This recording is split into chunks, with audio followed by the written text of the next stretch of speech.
French revolution जो है वो आपका इम्पोर्टेंट है यूपीएससी, पीसीएस और जितने भी वनडे एग्ज़ाम्स हैं उनके लिए। तो फ्रांसीसी क्रांति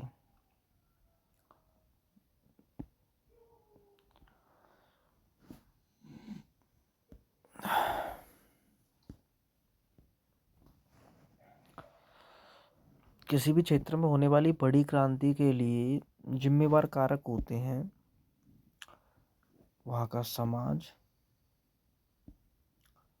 का समाज, राजनीति किस प्रकार की है वहाँ की, है ना, वहाँ की राजनीति किस प्रकार की है। एक तो सामाजिक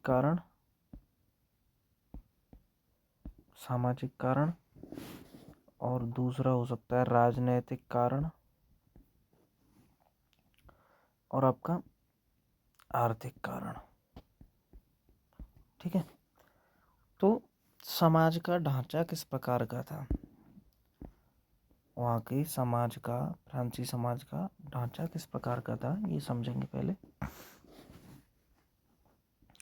18वीं सदी के उत्तरार्ध में फ्रांसीसी समाज, तो क्रांति होती है 14 जुलाई 1789 की, यानी साल 1789 में क्रांति होती है। और हम बात करते हैं 1774 से कि भाई 18वीं सदी के उत्तरार्ध में फ्रांसीसी समाज किस प्रकार का था, इस समाज में ये ऐसी क्या परेशानियां हुई। तो जो समाज था वो 3 वर्गों में बटा हुआ था,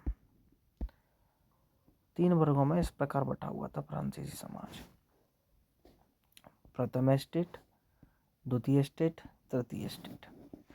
प्रथम स्टेट में आते थे आपके पादरी वर्ग के लोग, है ना। अच्छा, पादरी कौन होते हैं ना, जो चर्च में रहते हैं ना, उन्हें पादरी कहते हैं। जैसे हमारे यहाँ पुरोहित वर्ग होता है, वैसे ही वहाँ पादरी वर्ग। तो इनकी जो सत्ता होती थी, इनकी पादरियों की, ये इनकी सत्ता रहती थी अपना जो चर्च की कार्यों में। दूसरे नंबर पर आता है कुलीन वर्ग। ये जो है आपके कुलीन वर्ग में कौन आ गए, धनी लोग होते हैं वो कुलीन वर्ग में आ जाते थे। उसके बाद आता था आपका तृतीय स्टेट, ये समाज का तीसरा स्तर हुआ। इसमें बड़े व्यवसायी, व्यापारी, अदालती कर्मचारी, वकील आदि। उसके बाद ये तृतीय स्टेट में सबसे ऊपर हो गए। उसके बाद आते थे किसान और कारीगर, और उसके बाद आते थे छोटे मजदूर, जैसे छोटे किसान, भूमिहीन मजदूर, नौकर इत्यादि। तो इस तरह से समाज बटा हुआ था 3 वर्गों में। और जो तीसरा स्टेट है, इसमें से बाद में एक वर्ग और निकला जिसे मध्यम वर्ग के नाम से जाना जाता है। मध्यम वर्ग की बात करें तो मध्यम वर्ग में ये लोग, ये मध्यम वर्ग में आ जाते थे। इसमें भी वे जो शिक्षित हुआ करते थे, जो आपके शिक्षित हुआ करते थे, शिक्षित जैसे कि डॉक्टर, आपके डॉक्टर हो गए,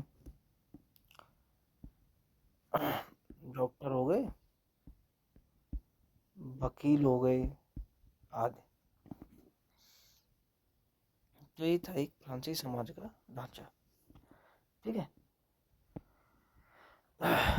अब इसमें भी थोड़ा सा बात करते हैं कि भाई उस समय चल क्या रहा था। तो साल आता है 1774, साल 1774। 1774 में बूरबू राजवंश का जो राजवंश चल रहा था, वो बूरबू राजवंश का लुई 16वां 16वां फ्रांस की राजगद्दी पर आसीन माने बैठता है। उस समय उसकी उम्र केवल 20 साल थी। उम्र कितनी, 20 साल। उसका विवाह ऑस्ट्रिया की राजकुमारी मैरी एंटोइनेट के साथ हो जाता है। राज्यारोहण के समय, यानी राज्य सिंहासन पर जो बैठते समय उसने राजकोष राजकोष खाली पाया। राजकोष क्या होता है? राजा का धन, राजा का कोष, जहाँ उसका खजाना रहता है।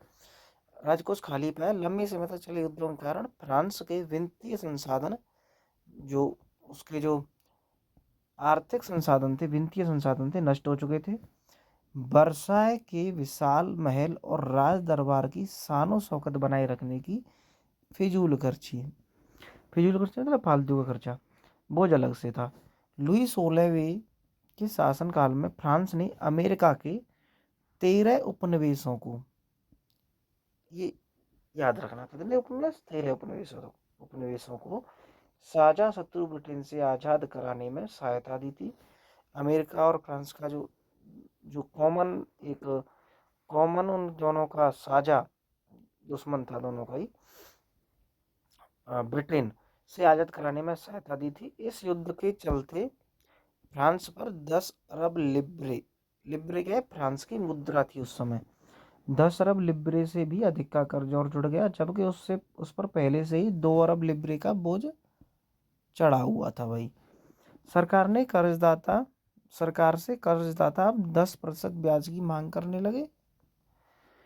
फलस्वरूप फ्रांसीसी सरकार अपने बजट का बहुत बड़ा हिस्सा दिनों दिन बढ़ते जा रहे कर्ज को चुकाने पर मजबूर थी। अपने नियमित खर्चों जैसे सेना के रखरखाव, राज दरबार, सरकारी कार्यालयों या विश्वविद्यालयों को चलाने के लिए फ्रांसीसी सरकार करों में वृद्धि के लिए बाध्य हो गई। यह कदम भी नाकाफी था। नाकाफी मतलब इससे भी बात नहीं बनी। तो क्या होता है, 18वीं सदी में फ्रांसीसी समाज 3 एस्टेट में बटा हुआ था और केवल तीसरे एस्टेट के लोग जनसाधारण ही कर अदा करते थे। कौन देता था कर? जनसाधारण। जैसे एस्टेट अभी समझाया यहाँ पे कि ये जो बटा हुआ है फ्रांसीसी समाज, पादरी वर्ग कर देता नहीं है, उल्टे लेता है। कुलीन वर्ग देता नहीं है, ये भी अपने चंगे, अपने जो आराम से मजे में जी रहा है। बचा ये बेचारे तीसरे एस्टेट के, किसान, कारीगर, छोटे किसान, भूमिहीन मजदूर, बड़े व्यवसायी, व्यापारी, अदालती। इन इन पर जो है कर्ज का सारा का भार जो है इन पर लदा हुआ था बेचारों पर, और इनको तो उल्टा मिलता था धार्मिक कर, है ना। और ये कर से मुक्त थे, तो पूरा जो भार था इन बेचारों के ऊपर था, तीसरे स्टेट वालों के। ठीक है। अच्छा, वर्ग वर्गों में विभाजित फ्रांसीसी समाज मध्यकालीन सामंती व्यवस्था का अंग था। सामंती व्यवस्था, ये एक प्रकार की एक सामंती व्यवस्था क्या है ना, राजा के नीचे एक छोटे भू क्षेत्र पर अधिकार करने वाले कुछ पद होते हैं, और उन पदों को उस क्षेत्र का रख रखाव की जिम्मेदारी दे दी जाती है, और वहाँ से वे जो है टैक्स लेते थे, कर उगाते थे, और उस कर का एक भाग राजा को और एक भाग अपने पास रखते थे। इनके पास जिम्मेदारी होती थी सेना के रखरखाव की और युद्ध आदि के समय राजा की सहायता करने की। तो ये पहली मध्यकालीन जो है व्यवस्थाएं थी। भारत में भी ऐसी व्यवस्थाएं काफ़ी रही हैं, मनसबदारी व्यवस्था इत्यादि। अंग था प्राचीन राजतंत्र पद का प्रयोग सामान्यतः 1789 से पहले के फ्रांसीसी समाज एवं संस्थाओं के लिए होता है। प्राचीन राजतंत्र पद शब्द का प्रयोग सामान्यतः 1789 से पहले के फ्रांसीसी समाज के संस्थाओं के लिए होता है। ठीक है। अच्छा,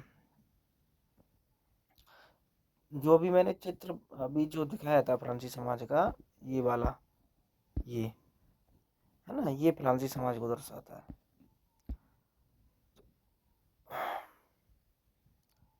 हाँ, पूरी आबादी में लगभग 90% किसान थे सब, लेकिन जमीन के मालिक किसानों की संख्या बहुत कम थी। लगभग 60% जमीन कुलीनों की और चर्च और तीसरे एस्टेट के अमीरों का अधिकार था। प्रथम 2 एस्टेट कुलीन एवं पादरी वर्ग के कुछ विशेषाधिकार जन्मना प्राप्त थे। इनमें से सबसे महत्वपूर्ण विशेषाधिकार था राज्य को दिए जाने वाले करों में छूट। इनको भाई साहब दोनों स्टेट वालों को करों में छूट थी। कुलीन वर्ग को कुछ अन्य सामंती विशेषाधिकार भी हासिल थे। वह किसानों से सामंती कर वसूलता था। और सबसे बड़ी बात ये है इसमें कि जो नीचे वाला जो तीसरे स्टेट के लोग हैं ये बेचारे करों से बड़े परेशान थे, तो ये दो तरह के कर दिया करते थे। एक तो चर्च भी किसानों से करों का एक हिस्सा टायद जो चर्च को देना पड़ता था, वो धार्मिक कर होता था, टायद देते थे। और एक ये कर देते थे टाइल, ये प्रत्यक्ष कर होता था जो राज्य को देना पड़ता था। तो ये तो थी भाई वहाँ की सामाजिक व्यवस्था और किस तरह से वे अपना जीवन यापन कर रहे थे। ठीक है, अब इसके बाद भी थोड़े से कुछ इम्पोर्टेंट शब्द हैं, इन्हें और देख लेते हैं।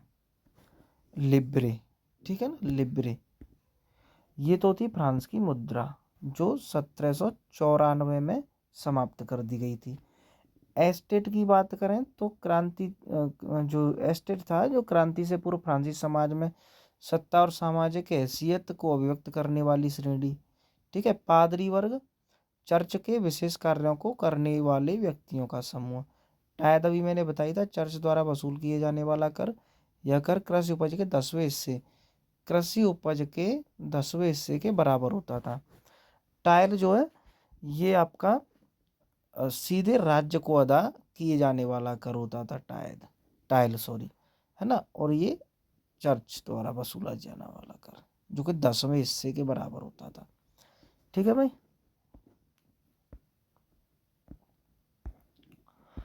अच्छा, ये एक चित्र है, मकड़ा और मक्खी, एक अनाम उत्कीर्ण चित्र है ना। ये बेचारे ये जो है ये उधर बैठा हुआ है तानाशाह, और ये किसान या निम्न श्रेणियों को दर्शाता है।